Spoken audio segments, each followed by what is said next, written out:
زما د اسلام اگرانو قدرمنو سامعین و حضرات رونو د معراج د نبی اکرم سید عالم صلی الله علیه وسلم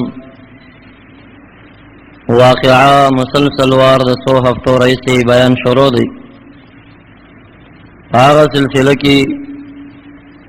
نننه بیان هم د معراج د واقعي دریم بیان دی چې دا تتمه د بیان د معراج ده. داوم اسمان او داغین برا د سدرۃ المنتہا پوری د نبی اکرم سید عالم صلی الله علیه وسلم په دغه سفر کې او په دغه سیر کې عجایبات لیدل او دغه واقعات مخکې بیان شوی او یقینا ربی کریم د دې وضاحت کړو چې سبحان الذي اسرى بعبده ليلا من المسجد الحرام الى المسجد الاقصى لنريه من آیاتنا. هغه ذات لره پاکی ده چې خپل خصوصي بنده محبوب علیہ السلامی د شپې بوتلو د مسجد حرام نه مسجد اقصی بیت المقدس ته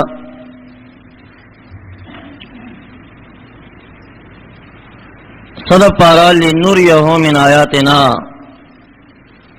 ربی کریم فرمائی دیر پارا چه منگو خواهی دتا من آیاتنا دا عجائبات و دا قدرت پل. عجائبات دا قدرت منگ دتا او خواهیو دیر پارا منگا دتا دا سفر و دا سیر ورک. نو یقینا ډیر عجایبات په دې سفر کې محبوب صلی الله علیه وسلم لیدلې دي. په دا سفر د نبی اکرم صلی الله علیه وسلم کې جنت تتلل او جهنم لیدل دا هم واقع شوی. محبوب علیہ الصلوۃ والسلام فرمایي ثم ادخلت الجنه، زبیا جنت ته هم دنشم. دا هغه وخت کې چې سدرۃ المنتہا ته محبوب علیہ السلام ورسېد. سدرا په عربی کې د بیرې بوټي ته ویل شي او منتہا ورته ځکه وایي چې دا منتہا د سیر او د علم د عام او عبادو د دینه اخوته نور د چا علم نو د دینه پاس د چا رفتن نو شوی. عام خلق کوئی سدرۃ المنتہا سدرۃ المنتہا یعنی هغه د بیرې بوټه چې هغه منتہا د علم د خلقو دا او منتہا د سفر د خلقو مخلوقاتو کې داغې نه بره د چاوس نشته چې سدرۃ المنتہا نه بره لاړ شي. دا چې نبی اکرم سید عالم صلی الله علیه وسلم د دغه سدرۃ المنتہا نه بره سیر کړی دی او علوم حاصل کړي دي، دا هم موضوع اختلافی دی. محمود علوسی رحمه الله صاحب د تفسیر روح المعانی د دې خبر نه چټ انکار کوي او وايي چې سفر فقط تر سدرۃ المنتہا شوی دی، د دې نه بره سفر نشي. رائے دی لیکن قاضی عیاض رحمه الله په شفا خپل کې او دارنګ خصائص کبرا د جلال الدین سیوطی رحمه الله چې د نبی اکرم صلی الله علیه وسلم خصوصیات بیان کړی دي، هغه خاصه او خصوصیتونه چې هغه بل چاته نو هغه سو نه. یو خصوصیت وایداو چې د سدرۃ المنتہا نه بره د چا علم نشتا، د چا سیر واقع نه دی او نبی اکرم صلی الله علیه وسلم د دې نه بره هم تل. دا د خصوصیت لکه تفصیلا به خبره ته ان شاء الله اشاره وشي.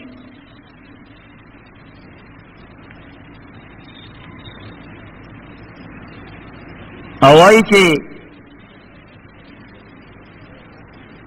جبرائیل علیہ السلام را سره سدرۃ المنتہا تلاړه مدا اوراقها کاذان الفیلا. د دې سدرۃ المنتہا د بوټي دا پانی چې وی دا سوي لکه د فیل غوګونه. او یو روایت کې راځي مثل اذان الفیول چې جمع د فعل او یو روایت بلکې راځي چې دومره غټي غټي پاڼې وي چې الورقه منها تظل الخلق، یو پاڼې چې کومه ده دا تمام مخلوقات سوري لاندې کې ناشته شو.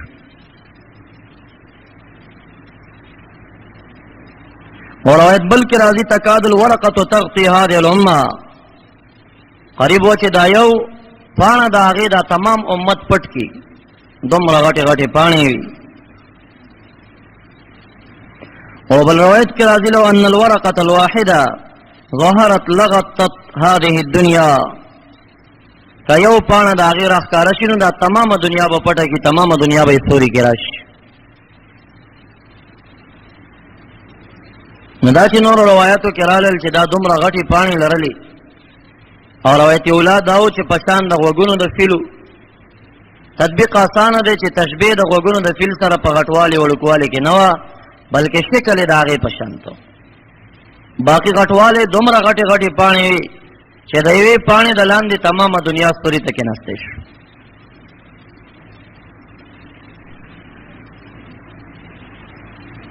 وإذا ثمرها كالقلال، میوې د هغې چې وي د چاټو عمره غټې غټې میوې وي. او یو روایت کې راځي که قلال هجر قرية بقرب المدینه، مدینه منورې ته یو مقام هجر به ورته وي، د هغې خلکو چاټیګانې غټې وي. تشبیه د هغې سره ورکړه چې دومره غټې غټې میوې وي، یو یو لکه هغه چاټۍ د فلاني کلي.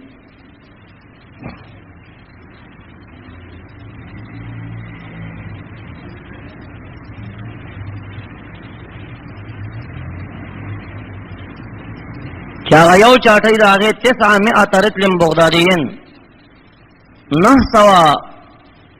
بغدادي رطل به ترې جوړېده چې نصف منو، نو ګویا کې 4.5 منه یو چاټۍ و.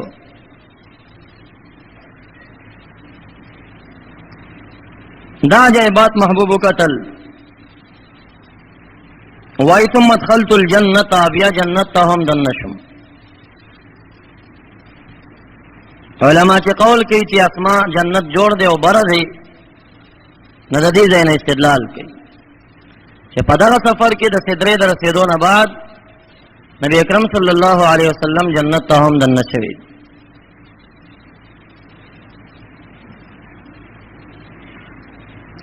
وای په دې جنت کې چې موقت القباب اللؤلؤ دا ملغلرو ماڼېګانې وي.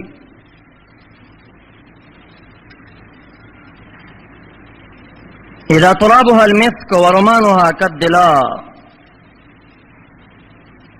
وطيرها كالبخت، مرغان چې کوم ورکې ګرځېدل د اوښانو په شکل، بختي اوښانو په شکل غټ غټ مرغان ورکې، یو یو میوه چې کوم هلته وایه انار، لکه غټه بوکه داسې انارونه او غټ غټ. اذا ترابها المسك، او خوره د جنت چې ما وکتل هغه مشکو، تمامه خوره چې جنت کې هغه مشکو.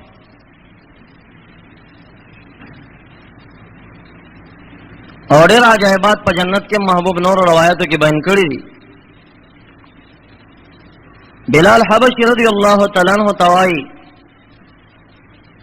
تاسو څه عمل کوئ چې زه جنت ته دننه شم، نو ما د ځان نه وړاندې ستا د پړو ترپارې اورېده. هغه ورته یو روایت کې وایي چې زما ستا سره او د رب کریم سره مینه ډېره زیاته ده. او دویمه خبر دا ده چې زه هر کله اودس وکړم نو د اوداسه پسې 2 رکعاته نفلي مونځ کوم چې دې ته تحیة الوضو وایي، د اوداسه پیشکشي. او د جماعت ته د ننوتو په ټیم کې 2 رکعاته مونځ کول تحیة المسجد، د مسجد پیشکشي اخو لازم او ضروري ده. زمونږ په مذهب کې ورته سنت مؤکد ویل شوي دي، خو د امام شافعي رحمه الله په مذهب کې دا واجب ده چې سړی مسجد ته دننه شي نو پکار ده چې 2 رکعاته مونځ وکړي.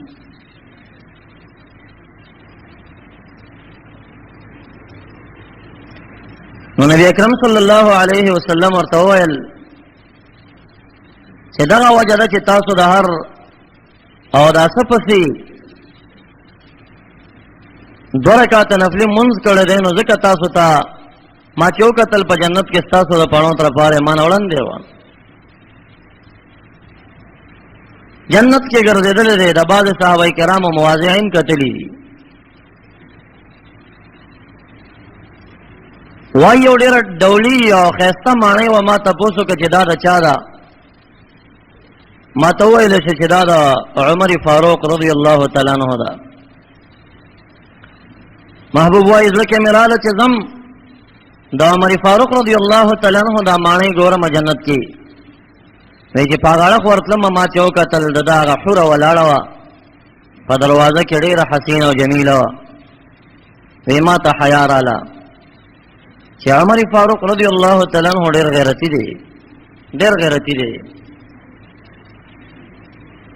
هسې نه چې زه دې کور ته د بې اجازته دننه شم چې ته بیا په دې خفګانونه کې چې زما دې کور ته زما بیبیانې هلته وې، ته ولې بې اجازته تلې؟ نو واپسې په صورت کې محبوبه صلی الله علیه وسلم عمر فاروق صاحب ته دا قصه وکړه چې ستا جنت کې ماڼۍ مې ولیده ډېره مزېداره وه، زړه مې و چې دننه کېږم، خو یوه ډېره حسینه او جمیله حوره ولاړه وه. او ما وی ستا غیرت را یاد شو راته، نو دننه نه شم. نو هغه مبارک جړغونی شه، خفګان یې ښکاره که او محبوب ته یې وویل او بک اغیرو یا رسول الله، آیا زه به په تا باندې غیرتونه کوم؟ زه خو غیرتي یم د فاسقانو فاجرانو چې زما په کوڅه تېرېږي نو زه غیرت کې راځم، تا په ذات باندې به زه څنګه غیرت کوم؟ کاش تاسو زما کور ته دننه شوي دی. ډېر لوی غیرتي وو. دی چې کله د وخت خلیفه د وقت و، یو شخص و هغه په لار باندې روان و، نو یو بل سړی و هغه یې داسې بې ځایه بې ځایه داسې یو څو ګزاره ووهلو، دا سر یې پرې مات.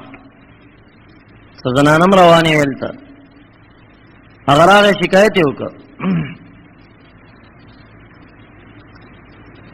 شکایت کې دا خبره وکړه چې اوچ په اوچه دې شخص زوال یم. امیر المؤمنین چې تپوس وکړه چې دا دې ولې والی دی، دا د عدل نظام کې د خلاف ورزي ولې کړې ده؟ هغه ورته وایي وجه دا وه چې په دغه ځي کې څه ښځې روانې وي. هغه ښځو دی نه لاره ورکوه، څه د لارې تپوس یې ترې وکړه دې سړي نه.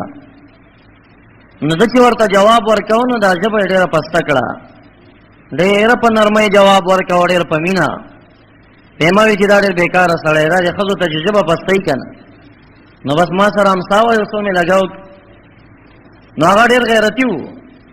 هغه وایي تا ته خدای تعالی اجر در کړی او ده ته وایي بې غیرته وایي بیا داسې کار مه کوه، ښه یې کړي چې والی ته زنانو سره ژبه ولې پستې؟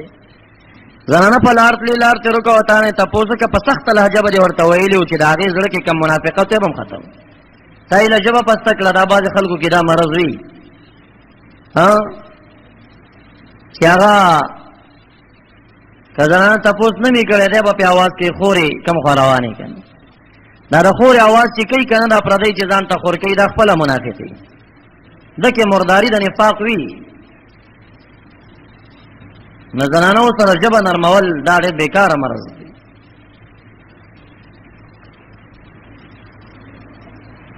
په دغه سفر کې محبوب علیه السلام جهنم هم لیدلی و، او د جهنم چې کوم خازن و هغه هم لیدلی و، او دا شان تمام فرشتگان هغه هم لیدلی و. فرمایي وي ما د سدرة المنتهی سره نږدې 80 لویې خاریې ولیدې، او هغه یو خاریه کې دننه 80 نورې خاریې وي، او هغه یو خاریه چې کوم دی د تمامې دنیا نه غټه وه. او دغه 80 خاریې چې هر یو کې دننه 80 نورې خاریې وي، په دغه ټولو کې فرشتګانو دومره ډېر فرشتګانو تمام د رب کریم په تسبیحاتو لګیا وو. دغه فرشتې وي چې صرف دې ته پیدا وي چې د الہ د ذات ثنا ده.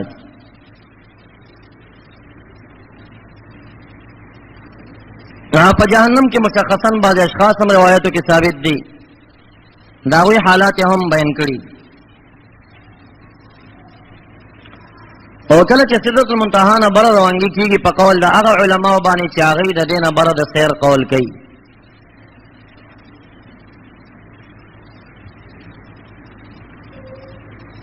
لکه بدر الدین عینی رحمه الله چې شارح د بخاری دی لوی سړی دی، تاریخ پل کې د مقاتل ابن حبان نه دا روایت ذکر کوي چې انطلق بي جبريل حتى انتهى الى الحجاب الاكبر عند سدرة المنتهى. وای جبرائیل علیہ السلام ما صلی اللہ علیہ وسلم بوتلما حجاب اکبر تورسید لوی حجاب چاغه سدرۃ المنتهى سره. وای ما ته جبرائیل علیہ السلام ویل تقدم یا محمد صلی الله علیه وسلم وړاندې تر دغه ځای نه د مخ کېو تر دغه ځای چې ورسېدو ما ته وایي تقدم اوس ته وړاندې شه. قال فتقدمت وای زه مخکې لاړم حتی انتهیت الى سریر من ذهب وی زه لاړم یو تختو د سرو زرو علیه فراش من حریر الجنه چې د جنت ورېخم په هغې باندې خواره شوي. دغه ځای ته چې ورسېدم جبرائیل علیه السلام رانه ډېر رستو پاتې دی، خو آواز یې ما ته رارسي. فنادى جبريل من خلفي يا محمد ان الله يثني عليك فاسمع واطع. آواز یو کا یا رسول الله صلی الله علیه وسلم دا سی زیت اور سیدی چې ان الله یقینا خو تعالی یثنی علیک اوس پتا باندې ثناوي یعنی تا باندې خصوصي پرتاو د انوارو کوي او درود در باندې وي. فاسمع پس غوښه ورته واطع او تابعداري وکوا ولا يحولنك كلامه خو نه یریږي کلام د دهشت نډک دی د رعب نډک دی یریږه ما.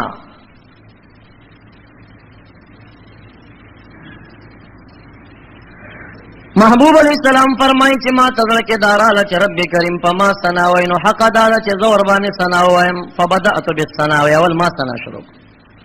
چې ما باندې आवाज کیږي نو ما شروع کړه. على الله عز وجل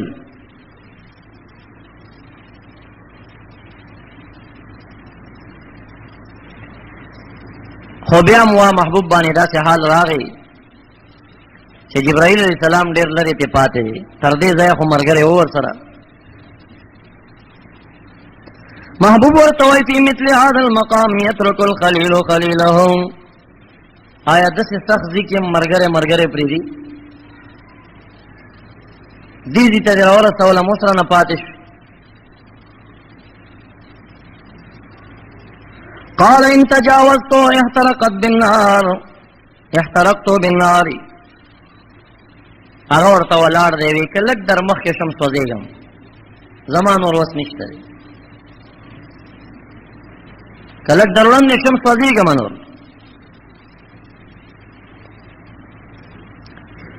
محبوب هم دانډیواله ډېر خیال ساته دومره سفر یې وسه کړی و مخ مبارک یې ورته راتاو که ورته وایي ښه ډېره ښه ده زه خو روان یم مخکې ځم خو ستا که څه خصوصي حاجت د رب کریم نه وي نو هم راته ووایي چې هم ورته پیش کړم. جبرائیل علیہ السلام ته وایي ورته وایي یا جبریل هل لک من حاجت الی ربک څه ضرورت او حاجت د رب ته شته که نه؟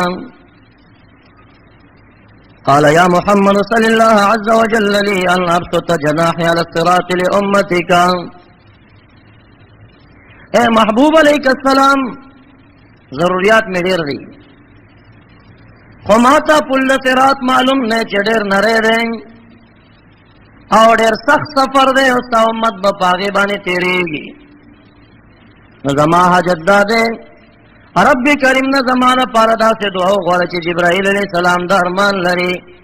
چې ورځ د قیامت کې ما ته د اجازت وکړه چې زه صرف ستا امتیانو ته پل صراط کې وزرې خورېږم.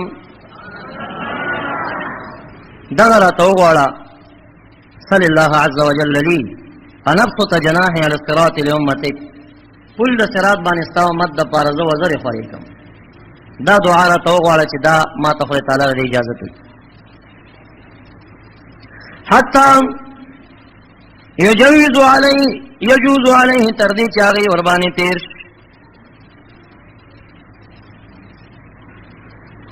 محبوب وای قال ثم زج بي في النور فحرق بي الى 70,000 حجاب وی نور کې پټ شوما اور اڑخ نورانیتو تردی کی حجابونو اویا ذرا دا هر حجاب بقا تکیدو زبا مخی کدم لیس فیها حجاب یشبو حجابا خداویو ذرو کی یو حجاب دا بل پشان نو دا هر یو نورانیت رنگ بدلو غلظو کل حجار 500 عام اگر یو حجاب کی مزل چی کم دے دا 500 کالو مزلو و محبوب بطرفت عین دستر گرب کی تیرے دا او یا ذرا حجاب او پار حجاب کی 500 کالو مزل کی دیش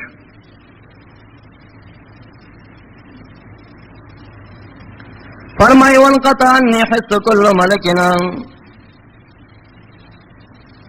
پدغزے کی چی روانم سنات سنو فرشتگانو کشار یا آواز خبر برات لیں آخر دا سے زیت اور سیدم انقطع انی حس کل ملکن دا ہر فرشتی ردل میں دستر گنا قطش اس سمرا تنخ کاری گی بس مخلوق نشتر دا سے زیت لارا فلحق عند ذالک استحاس نوی دا غزیت چور سیدم نسنا سروب را باندر آگے یرا و خوف را سرش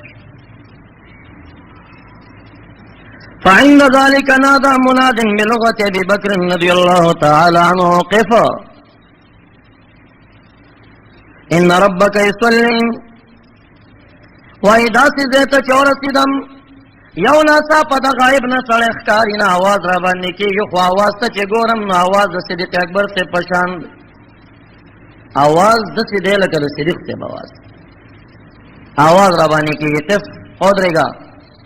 ان ربک یصلی ربی کریم منسکی دا د متشابهاتنا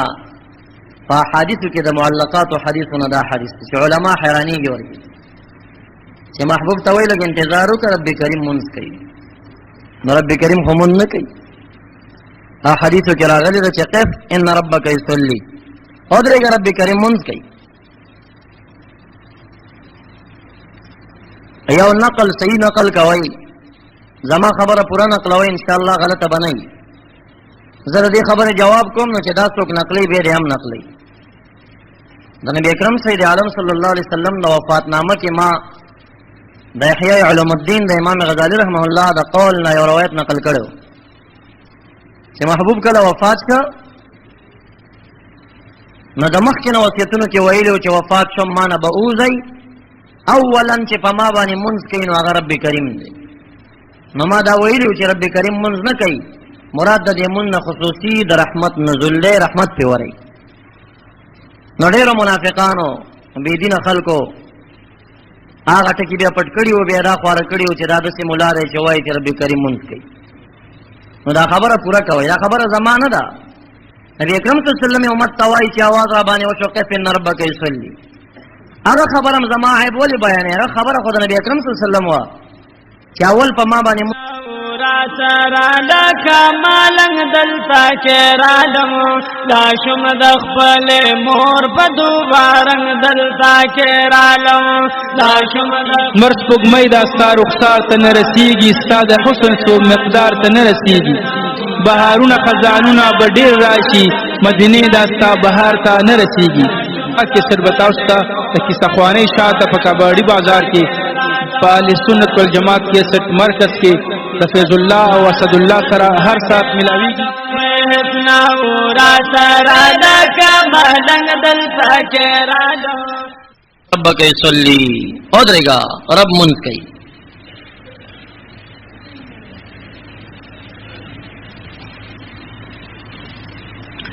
محبوب فبینا انا تفکر فی ذلك فی وجود ابی بکر فی هذا المحل وفی صلاة ربی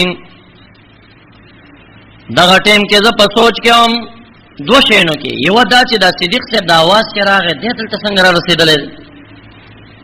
او دویم په دې کې په سوچ کې هم چې رب خو مونځ نه کوي، څنګه داسې ما ته وویل شو چې قف ان ربک یصلی، دې کې سوچ کې شو. فاذا النداء من العلی الاعلی، ګورم چې اواز را باندې کېږي، اودنو یا خیر البریہ، اے تمام کائنات او د مخلوقات بهترین شخصیت لګ را نږدې، اودنو را نږدې، اودنو یا احمد، اے احمد را نږدې،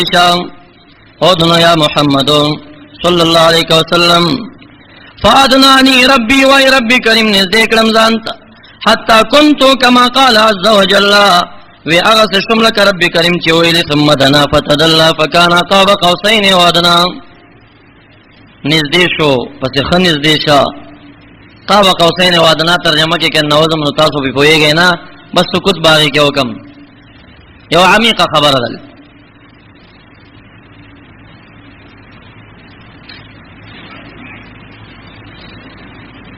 دا صرف یو تشبیه ده، قرب ده.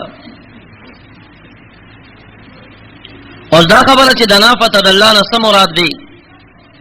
نو بعض مفسرین وایي چې ضمیر د دنا او د فتدلا دواړه رب کریم ته نسبت. رب کریم نږدې شو نبی علیہ السلام، نبی مراد د دینه به متشابه وي، لکه کوم حدیثو کې چې دا راځي چې دا تهجد په ټیم باندې رب کریم نزول فرمایي بلا کیف اول اسمان، نو مراد د نزول نه داسې نزول نه دی چې ښکته کېدل پورته کېدل، دا عام مراد، بلکہ هغه قرب مرتبتی مراد. دلته به هغه مراد شي. بعض مفسرین وایي چې د دنا لپاره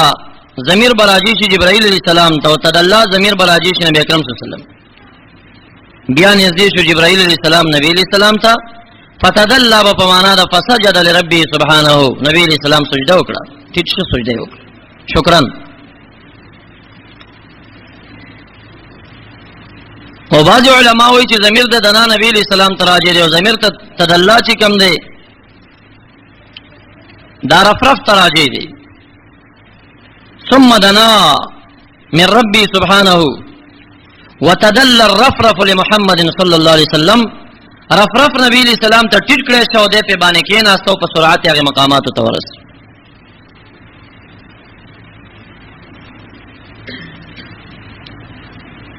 دا خبره چې رب کریم لیدل کنا، د علماء دي کې اختلافات دي. ارائد عبد الله بن مسعود رضی الله عنه بقول ابي هريره رضی الله عنه او بی عائشہ صدیقہ رضی اللہ عنہ. عائشہ بی خودم را تیز اتل دوائی کا چاوائل چې د معراج 55 نبی علیہ السلام خدای تعالی په سر سترګو لیدل دي، فقد اعظم علی الله الفریه، د په خدای تعالی غټ دروغ تپل. عائشہ بی دې سرسخت مخالفت، چا ورته ویل چې فنظر نظره اخرى، یو کرت بیا یې لیدل دې څه معنا ده، هغه ورته وای اول تاسو د دې آیت ما د نبی اکرم صلی الله علیه وسلم نه کړی دی، او هغه وای چې مراد د دین جبرائیل علیہ السلام دی، په خپل شکل ما دوه ځل لیدل.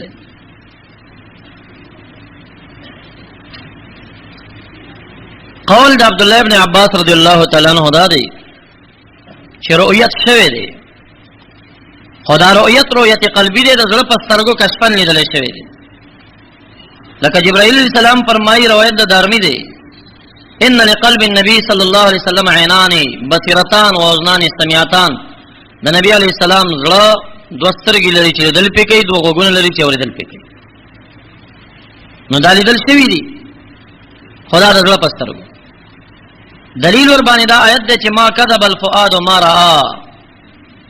دروغ نه دی ویلي زړه د نبی علیہ السلام په هغه څه کې رأى چې هغه لیدلي، نو زړه چې څه لیدلي هغې کې دروغ نه دی ویلي، دا حقیقت. دریم قول د انس رضی الله تعالی عنہ دی او د بعض مفسرینو نورو دی چې جلال الدین سیوطی رحمه الله هم دې طرف ته ذهاب کړی دی، او قاضي عیاض رحمه الله هم ذهاب کړی دی، ډیرو مفسرینو نورم کړی دی چې دا رؤیت په سر سترګو باندې ثابت دی. او قول د عائشې بی حمل له په اجتهاد د هغې باندې، مرفوع قول پدې کې عائشہ بیبي نه لري، خپل اجتهاد دی. دلیل دی آیت نه پیش کړل چې لا تدرک الابصار وهو يدرك الابصار، د خدای تعالی درک سترګې نشي کولای. نو جواب به دا غي نه داوي چې عام سترګې نشي کولای. هر چې سترګو د نبی اسلام ته خصوصي طاقت ورکړي شه، لکه د قیامت په ورځ باندې چې عام خلق هم د خدای تعالی دیدار وکړي، او په جنت کې به خواص خلق د خدای تعالی دیدار کوي. ناغي ته به خاص قوت ورکړي کیږي، هغه قوت د نبی اسلام سترګو ته ورکول شي. اصلا د مسلم په دې روایت کې اختلاف دی چې چا د محبوب نه تاسو که هل رأيت ربک رب کریم دی ولیدا، نو دو جوابین دي. یو جواب کې دا راځي بل رأيت بفؤادي فزلمی ولیدا، نو دا قول د عبد الله ابن عباس سے تراجی کیږي چې ما کذب الفؤاد ما رأى. او یو قول کې راځي چې نور ان اراه، دا انه انی کی فرق دی. علماء دل تلانجه کوي ان او انی په لیکلو کې یو شان دي. وای کدا چرته ان شي نو معنی دا د نور خدای تعالی نور دی، ان اراه نو ما بسنګ لیدلې نور لیدل کېږي نه لیدل کېږي. او کدا چرته انی شي نو معنی دا د نور نور انی اراه ما لیدلې یقینا ما لیدلې. نو کدا دې انی کنو معنی یقینا لیدلې او کدا دې ان کنو څنګه به لیدلې نه مې ولیدل. نو هر کله چې دې حدیث کې اختلاف راغی نو علماء هم اختلاف، سو کوئی ان دې څنګه مې لیدلې نه لیدل کېدا، سو کوئی انی دې یقینا ما لیدلې. نو دا مسله اختلافي ده، د زمن د صحابه کرامو نه پکې اختلاف دی. نو که یو چا وویل چې نه دې لیدلې هغه ته کافر ویل، په دې خبره غلط فکر. کده ته دا نسبت وکړو نو عائشہ بیبي ته بس نسبت، عبد الله ابن مسعود سے غونه لوی شخصیت په قائل دی چې نه دی لیدل. کڅو کوی چې پسترګو نه پزړې لیدل دی دا غلطه خبر ده. نو عبد الله ابن عباس سے غونه شخصیت په قائل دی. کڅو کوی چې پستر سترګو لیدل دی دا غلطه خبر ده. نو دې تم غلط ویل صحیح نه دی. ډېر علما په قائل دي او صحابه کرامو کې انس رضی الله عنه په قائل هم لوی شخصیت. هر جانب کې صحابه کرام اقوال دي، مسله اختلافي ده. بہرحال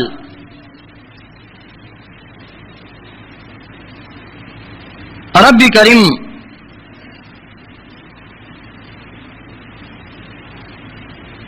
دا محبوب نه سړی ته پوښتنه راځي کې وکړل او ورته وایي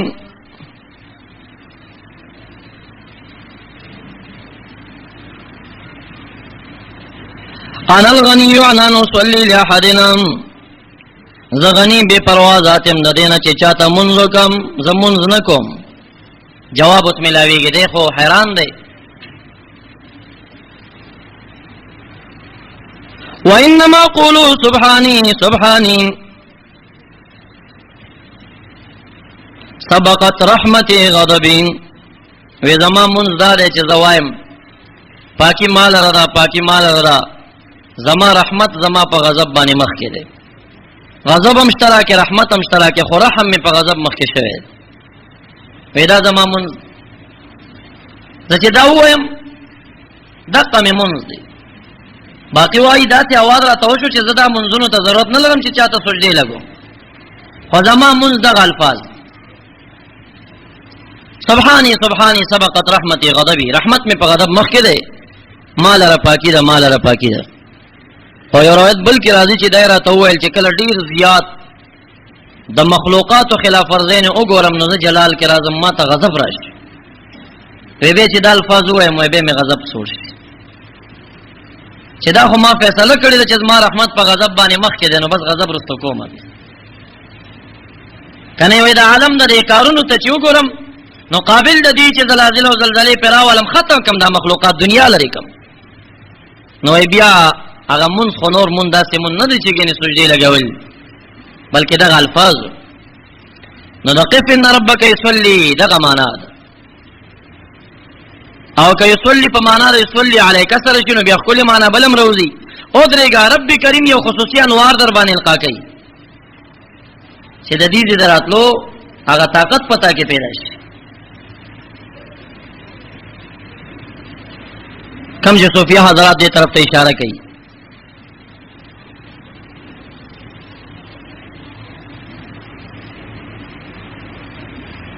او یو روایت بلکې راځي چې رب کریم ویلا تداسې نداراله چې اقرا یا محمد صلی الله علیه وسلم هو الذي يصلي عليكم وملائكته. ته په دې کې تفکر کې چې ان ربک یصلی رب منځ کوي، نو د یصلی خو یو دا ترجمه نه ده چې منځ دی، دا ماده خود رحمت معنام کې دی. نو چې دې کې تفکر کې دی آیت ته لاړ شه اول ولدا آیت هو الذي يصلي عليكم وملائكته، الله غزاد دې صلی علیکم معنا ظاهر دار پتا سو منځ کوي.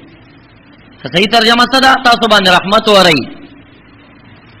او ملائکتو فرشتیم د مغفرت دعا د تغواړي. نو هغه آیت کې چې راغلی هو الذي يصلي عليكم ستا په کتاب کې کلام الله شریف کې هم داشته. نو دا تفکر موضوع نه چې دې کې سوچ کې تلې چې ان ربک يصلي وسمانه. نو د رحمت د نزول معنی ورته ویل په صلاتي رحمت لك ولامتك، زما صلات چې کوم نستا د پاره استاد امت د پاره رحمت ده. سبقت رحمتي غضبي، دغه می صلات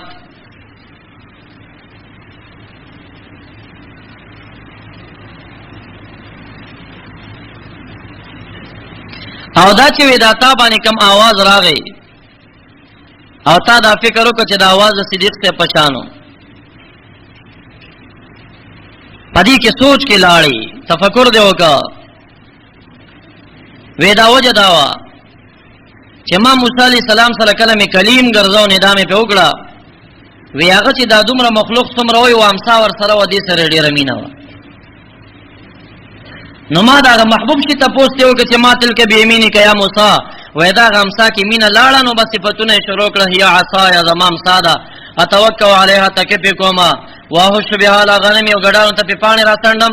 لیفیا ماره بل اخرى نوري غټیم دي. نو وای دا امسا په مینا لاړه زما کم رعب چې و ناغې نه بچ ګینه دې قابل بیانو نو شوټینګ یې دې ټیم کې ناغه محبوب شه مې ورته مخامخ کړو داغي په مینا لاړو ناغه هیبت نه ډیر یې را پیرانه غل. نو دا आवाज چې پتا باندې و شنو تا ته تمام صحابه کرامو کې صدیق اکبر ډیر ګران دی. نو دا आवाज د आवाज په شکل پتا ځکه درغه چې مینا دې پاغه کې لاړ شي هیبت در باندې رانه شي، ځکه دا आवाज داغه په شکل आवाज تا تخکار شي. کم عبارت چې وایم دا سیرت حلویه نه نقل دی، کله چا ته اعتراضات ور باندې نو د کتاب باندې دی په ما دې نه کوي زړه تورې کرخه ملنګ تور کرخه سره ترجمه کوم. ډېر خلک به بیا دا وایو د داسې خبره کړي چې ان ربک یصلی، لکه دا حدیث جمله ده خو صحیح معنی ولټاو کنه، نو چې په معنی نه پوهیږي غلط نه. یصلی په معنی یصلی علیک رحمت در باندې ورای خصوصي د انوار پرتاو در باندې کوي، او یا الفاظ چې سبحان سبحان سبقت رحمتي غضبي فصلاتي رحمت لك ولامتك. دا رقم مون نه لکه دا مونږ او تاسو چې مونږ کو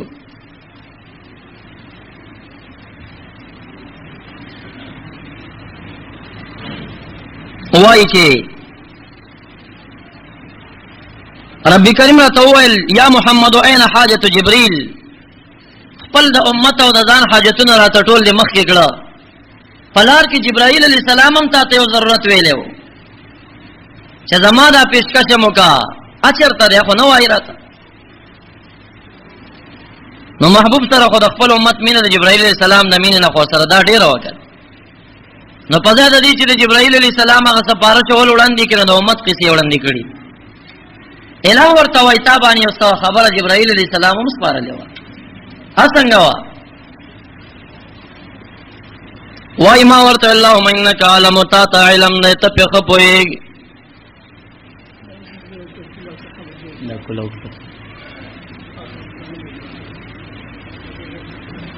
ورته وای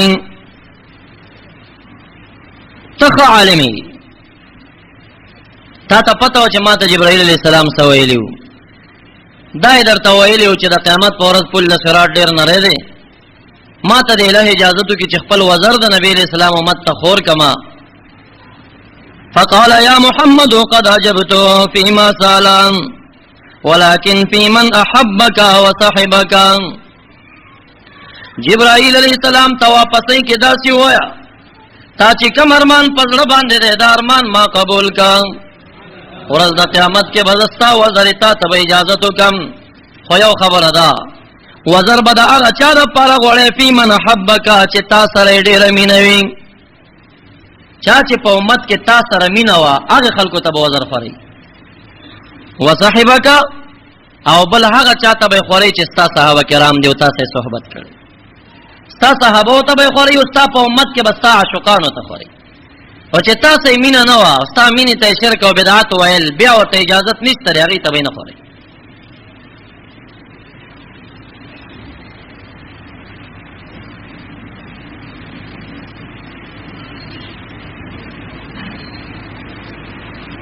محبوب ته پدا ټیم کې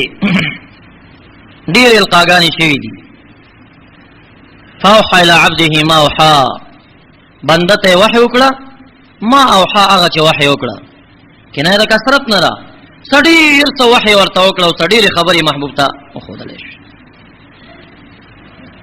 محبوب وی ربي کریم دا تاسو سمرانو کا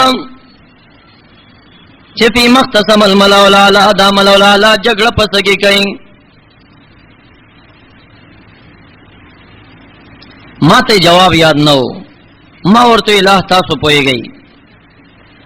فوضع يده عز وجل بين كتفي بلا تكيف ولا تحديد يد قدرته تعالى يد زما د دوړ ول مینس کې خود چې يد بلا کیف ده يد قدرت ده دا خصوصي توجه مورخ وايي لانه سبحانه منزل الجارحه الله د اندامونو لاس نه خو پاک دی نو دا خصوصي توجه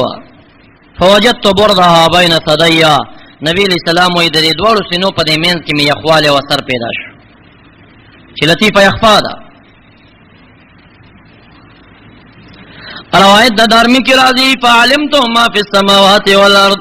نو اسمان کی چې څومره مخلوق او زمکه کې چې څومره نو پټولو می علم راغ او بل روایت کی راضی فاورثنی علم الاولین والآخرین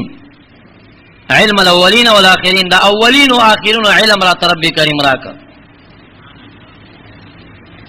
وعلمنی علوما شتا صدیر مختلف علوم را تراکڑل محبوب و ادری قسم علوم غټو کی فعلم اخذ علی کتمانه یو دا سه علم په ما دا لازم کړ چې دا بزان سپټ ساتي دا به امت تنخ کارک انو دا سه رازونو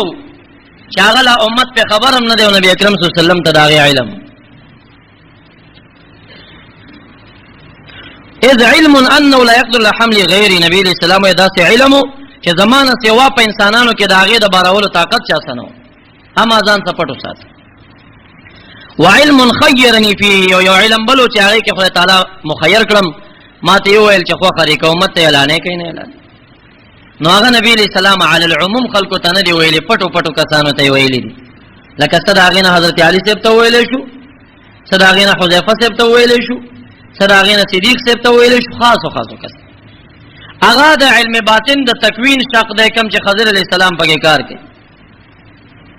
ناغي باندې عام خلق نه پويږي صوفیو کې سباز خلق به پوي نو چې کله هغه په خلق ولو کې نو علما به انکار کوي ودانش هغه محبوب عامه طریقه باندې نو اعلان کړي مخفي خلکو ته ور کړي او بیا وايي دریم قسم علم وعلم امرني بتبلیغ للعام والخاص من امتي هي الانس والجن یو علم چې امر را توشو چې دا عام او خاص تا او خایا انسانانو پیریانو ته نشر کا هغه دا عام علم چې کوم امت کې د حدیث او د قران را پاتې ظاهرا کوم چې باطن دا هغه دغه محبوبه پټ کړه د باز خلکو ته خدای بهرحال دا واپسې کې بیا په دبانې پنځه منځونه فرشو 50 وای چې را موسی علی السلام را ته ویل چې دا ډیر زیات زما امت تما تباز احکام راوړي وسختو بین شو کول واپس لاړ چې بیا لاړ شم یو روایت کې راځي چې لسره ته کم شي یو کې راځي 15 کم شي بیا عالم بیا ولېګلم نو په کوم روایت کې چې 15 کم شوی دي نو تقریبا 9 کرته محبوب تعالی راغل په کوم کې چې 15 لس کم شوی دي نو څلور کرته لس کم شو په 15 کرت باندې 15 کم شو وای بیا هم راته ویل چې دا 15 زیات دستا امت نشي کولی بیا لاړ شا ما ورته ویل چې ما ته نور حیا راځي بس نشم واپس محبوب صلی الله علیه وسلم راغی او چې کله راورسید نو روایت ډیر د روایت شاذ کې داوم راځي کوم چې علامه سبکی ته اشاره کړی دا چې هغه دروازې زنجیر چې دی وتلی او خوځېده نو چې واپس راغی همغه شان خوځېده او دا دومره اوږد سیر او سفر دا مزلونه هم ورکې شوي وو. بهرحال په دغه یو شپه کې بله خبر ده چې دا شپه خدای تعالی اوږده کړې وه که څنګه وه که نه محبوب ته طوی مکانو دا علاقې ورته خدای تعالی را لنډولې چې په هره طریقه باندې وه خو دا سفر د نبي اکرم صلی الله علیه وسلم دا جسدنو او روحانو هم جسدن دی مبارک تللی دی او بعض علما وایي چې نه روح یې تللی دی نو روحان خوبونه هغه خو ډېر نبي اکرم صلی الله علیه وسلم څلور دېرش معراجونه کړي دي هغه جدا دي بروایتین دېرش معراجه کړي بروایتین نور مختلف زیات هم شوي دي دا هغه معراج چې جسدي او روحي و کوم چې په دریو بیاناتو کې مونږه مختصرا اختتام ته ورسو د نبی اکرم صلی الله علیه وسلم دا جسدي میلاد ذکر چې کدا د خوب قصه وې نو مشرکانو انکار به ولیکو په خوب کې خو یو اسی سړم خوب ګوري چې عربو تلار شي او امریکا تلار شي او بل ځای تلار شي دا خو څوک تعجب ته نه کوي خدا جسدن تر تل وزکه خلکو انکار کول چې جسدن پر یوش پکې څنګه لاړي دویمه دا چې د پسې براق راوړل شو روح څوک په براق سورینا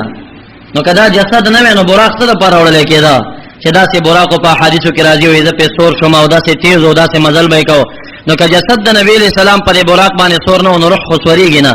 روح د پر سورلې څه ضرورت دی. بهرحال دا سفر د نبی علیہ السلام دا جسدانو او روحانو دا یو سفر چې شوی باقی سفرونه هغه روحي شوی دي.